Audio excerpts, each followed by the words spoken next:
Hello everyone, welcome to star IQ. Star IQ के video platform पे आप सभी का बहुत बहुत स्वागत है। मेरा नाम है सुनील और आशा करता हूं आप लोग बहुत अच्छे होंगे। आज 14 अक्टूबर 2021 के हरियाणा करंट अफेयर इस पर्टिकुलर वीडियो में हम लोग पढ़ने वाले हैं। दोस्तों, स्टार आईक्यू यूट्यूब चैनल को अगर आपने अभी तक सब्सक्राइब नहीं किया है तो कर लीजिएगा, और अगर आप मुझसे पढ़ना चाहते हो अनअकैडमी पे तो आप लोग दोस्तों मुझे अनअकैडमी पे डिस्क्रिप्शन बॉक्स में दिए गए मेरे प्रोफाइल लिंक पे क्लिक करके फॉलो कर सकते हैं। हर क्लास को फ्री में देखने के लिए स्टार आईक्यू कोड का इस्तेमाल करना बिल्कुल मत भूलिएगा। इस कोड का इस्तेमाल करेंगे तो आपको 10% का इंस्टेंट डिस्काउंट भी मिल जाएगा। जैसे आप लोग 1 साल का सब्सक्रिप्शन लेते हैं तो आपको 6 मंथ का एडिशन मिलेगा, 2 ईयर का लेते हैं तो आपको 12 मंथ का एडिशनल सब्सक्रिप्शन मिल जाएगा, ठीक है ना। और आज दिन में सुबह 10:30 बजे आपको क्लास मिलेगी मेरी अनअकैडमी पे, और एक रात को 11:15 बजे क्लास मिलेगी। आप इन क्लासेस को ज्वाइन करना बिल्कुल मत भूलना डियर, ठीक है। चलते हैं आगे। कल आपसे सवाल किया था, उसका सही जवाब क्या होगा। हरियाणा सरकार का सब्जियों में बांस स्टैकिंग व लोहे स्टैकिंग के लिए कितने तक का अनुदान देने की घोषणा हुई है, या कितने तक का अनुदान वर्तमान में दे रही है। तो इस सवाल का सही आंसर होगा 50 to 90%, यानी कि डी वाला ऑप्शन इस पर्टिकुलर क्वेश्चन का सही आंसर होगा। आज का पहला और बहुत ही अद्भुत सा सवाल, पेपरों में पूछे जाने की संभावना भी बहुत ज़्यादा है इस सवाल की। हाल ही में मिस हरियाणा का खिताब किसने जीता है। मिस हरियाणा का खिताब जीता है अभी हाल ही में रेवाड़ी की एक बेटी है जिनका नाम है यशोदा, यानी कि सी वाला ऑप्शन इस पर्टिकुलर क्वेश्चन का सही आंसर रहेगा। ये है रेवाड़ी की बेटी यशोदा, और ये हरियाणा की मिस हरियाणा अवार्ड जो है ना इन्होंने जीता है। देश की टॉप 30 मॉडल में जो है ना इन्होंने अपना स्थान हासिल किया है, ठीक है ना। लखनऊ में ये mister and miss super model international प्रतियोगिता हुई थी। ये एक्चुअली जयपुर के अंदर जो है ना, ये जयपुर का जो BJMSC कॉलेज है वहाँ की 2nd ईयर की स्टूडेंट है यशोदा, और अभी इन्होंने रिसेंटली जो है ना ये खिताब जीता है। विजयनगर रेवाड़ी की रहने वाली है यशोदा चौहान, इनका पूरा नाम है, और ये अभी रिसेंटली जीती है इस खिताब को, यानी कि हरियाणा में मिस हरियाणा खिताब को इन्होंने जीता है। अच्छा, थोड़े दिन पहले अगर आप लोगों को याद हो तो मैंने पढ़ाया होगा मिस ग्रैंड इंडिया, वो कौन जीती है। वो जीती है मनिका शोकंद। मनिका शोकंद हरियाणा के कहाँ की रहने वाली है, जींद उचाना कला की रहने वाली है। और जो मनिका शोकंद है इन्हें मेरा पानी मेरी विरासत योजना और के साथ में जल संरक्षण योजना, इन दोनों का ब्रांड एम्बेसडर बनाया हुआ है। तो वो पॉइंट भी आप लोग याद करके चलिएगा, इंपॉर्टेंट होगा आपके एग्जाम पॉइंट ऑफ व्यू से, ठीक है डियर। चलिए हम लोग आगे जाते हैं और अगले सवाल को पढ़ते हैं। क्या होगा, Haryana real estate regulatory authority Gurugram ने किस कंपनी पर अपंजीकृत परियोजनाओं के विज्ञापन के लिए उनके खिलाफ स्वतः संज्ञान लेते हुए 3 करोड़ रुपए का जुर्माना लगाया है। अभी 3 करोड़ रुपए का जुर्माना लगाया है, इनमें से कौन सी कंपनी के ऊपर। इस कंपनी का नाम है M3M प्राइवेट लिमिटेड, यानी कि ए वाला ऑप्शन इस पर्टिकुलर क्वेश्चन का सही आंसर रहेगा। रियल एस्टेट विनियम और विकास अधिनियम 2016 रियल एस्टेट क्षेत्र में पारदर्शिता को बढ़ावा देने के लिए, या यूं कहिएगा पारदर्शिता लाने के लिए एक पंजीकृत करना अनिवार्य बनता है इसमें। लेकिन इन्होंने अपंजीकृत यानी कि पंजीकरण इसमें नहीं किया था, रजिस्ट्रेशन नहीं किया था, और अपंजीकृत विज्ञापन जो परियोजना है उनके विज्ञापन के लिए जो है ना ये अभी रिसेंटली जुर्माना लगा है। वैसे बता देता हूँ, Haryana real estate regulatory authority के अध्यक्ष हैं, उनका नाम है डॉक्टर के खंडेलवाल। उन्होंने ही इसकी ऑफिशियली जानकारी दी है कि M3M को बार बार निर्देशों के बाद भी अपंजीकृत परियोजनाओं के विज्ञापन की अवहेलना में शामिल पाया गया है, कहने के बाद भी, ठीक है ना। इसी करके जो है ना इस पे अभी रिसेंटली जुर्माना लगा है। और M3M उनके सेक्टर 89 के अंदर जो प्रोजेक्ट सिटी ऑफ डर्मीमस नामक परियोजना है उसमें बुटीक फ्लोर्स के विज्ञापन के लिए 2.5 करोड़ रुपए का जुर्माना। सेक्टर 61 के अंदर एक परियोजना है स्मार्ट वर्ल्ड फ्लोर्स के लिए 50 लाख रुपए का जुर्माना जो है लगाया गया है इनके ऊपर, ठीक है।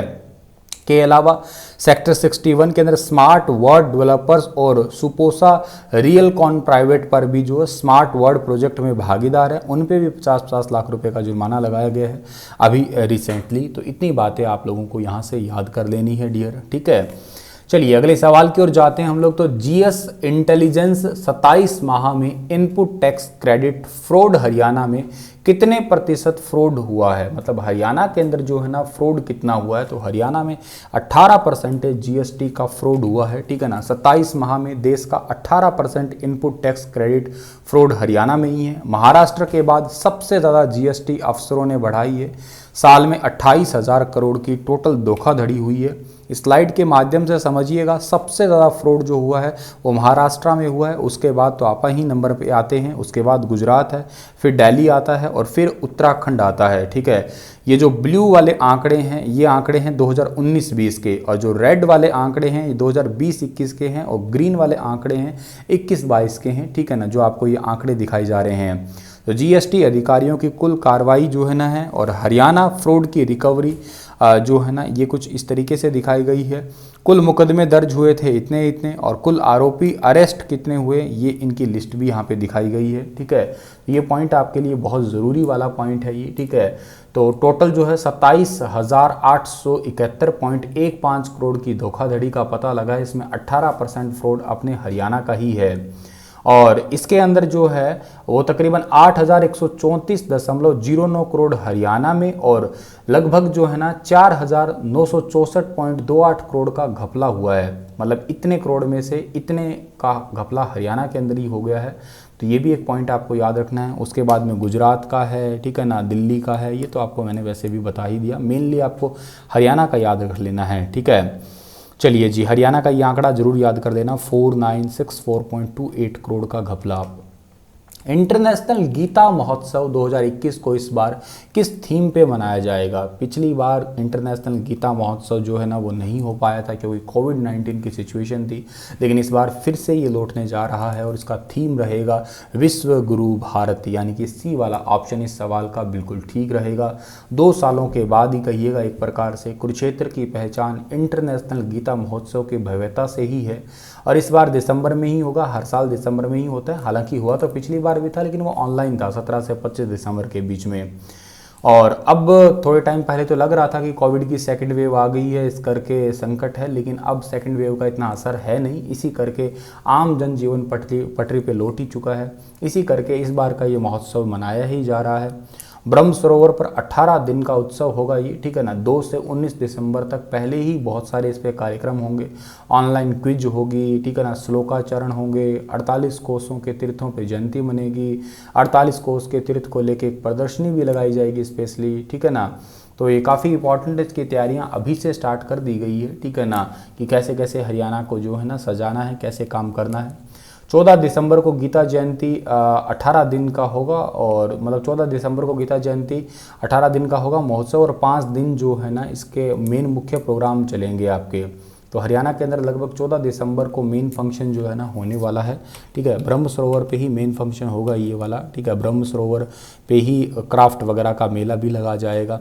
केडीबी के सचिव है, केडीबी का मतलब क्या है, कुरुक्षेत्र डेवलपमेंट बोर्ड, जिसमें सारे जो है ना सांस्कृतिक कार्यक्रम या यूँ कहिएगा धार्मिक स्थल इसमें एड ऑन किए जा चुके हैं पहले ही। गीता जयंती इस बार है 14 दिसंबर को, लेकिन ये कार्यक्रम जो है ना 9 से 14 दिसंबर तक होंगे, और उत्सव 2 से 17 दिसंबर तक चलेगा। तो ओवरऑल यूँ समझ लीजिएगा आप लोग 2 दिसंबर से 17 से 19 दिसंबर के बीच में जो है ना ओवरऑल ये उत्सव होने वाला है। कोविड-19 का प्रोटोकॉल भी जो है ना इस पे लागू होगा।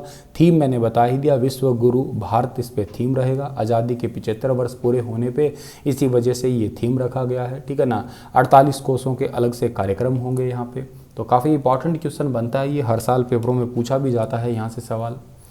हरियाणा में कब से निजी क्षेत्र की नौकरियों में 75% आरक्षण लागू हो जाएगा, ये इंपॉर्टेंट है। इसकी घोषणा एग्जाम में पूछी गई थी, 5 नवंबर 2020 को इसकी घोषणा हुई थी, वो एग्जाम में रिसेंटली आया था। और अब ये लागू कब हो रहा है ये भी आपसे पूछा जा सकता है। तो ये लागू हो रहा है 15 अक्टूबर 2021 से, यानी कि सवाल का डी वाला ऑप्शन जो है ना वो बिल्कुल ठीक रहेगा। हरियाणा के अंदर दशहरे के दिन ही यानी कि 15 अक्टूबर को निजी क्षेत्र में 75% आरक्षण लागू हो जाएगा, और हरियाणा के युवाओं को 50,000 रुपये तक की नौकरी में इसका लाभ मिलने वाला है। इसकी घोषणा हरियाणा के उप मुख्यमंत्री दुष्यंत चौटाला ने की है। 75% आरक्षण का कानून का 2 दिन बाद प्रदेश में लागू, मतलब 2 दिन के बाद, अभी तो कल ही लागू हो जाएगा आपका ये, ठीक है ना। तो ये पॉइंट आपको यहाँ से याद रख लेना है, इंपॉर्टेंट है ये, बहुत इंपॉर्टेंट क्वेश्चन है पिछले पेपर के अकॉर्डिंग अगर माना जाए तो, ठीक है जी। चलिए जी, इसी के साथ में इस लेक्चर को तो मैं समाप्त करता हूँ। आपके लिए क्वेश्चन छोड़ के जा रहा हूँ कि हरियाणा के किस जिले में एक हेली हब जो है ना इसका निर्माण होगा। गुरुग्राम, करनाल, हिसार और सिरसा। बताना विस्तार से इसके बारे में। कल फिर हाजिर होऊंगा लेटेस्ट अपडेट के साथ में। तब तक अपना ख्याल रखिएगा। धन्यवाद।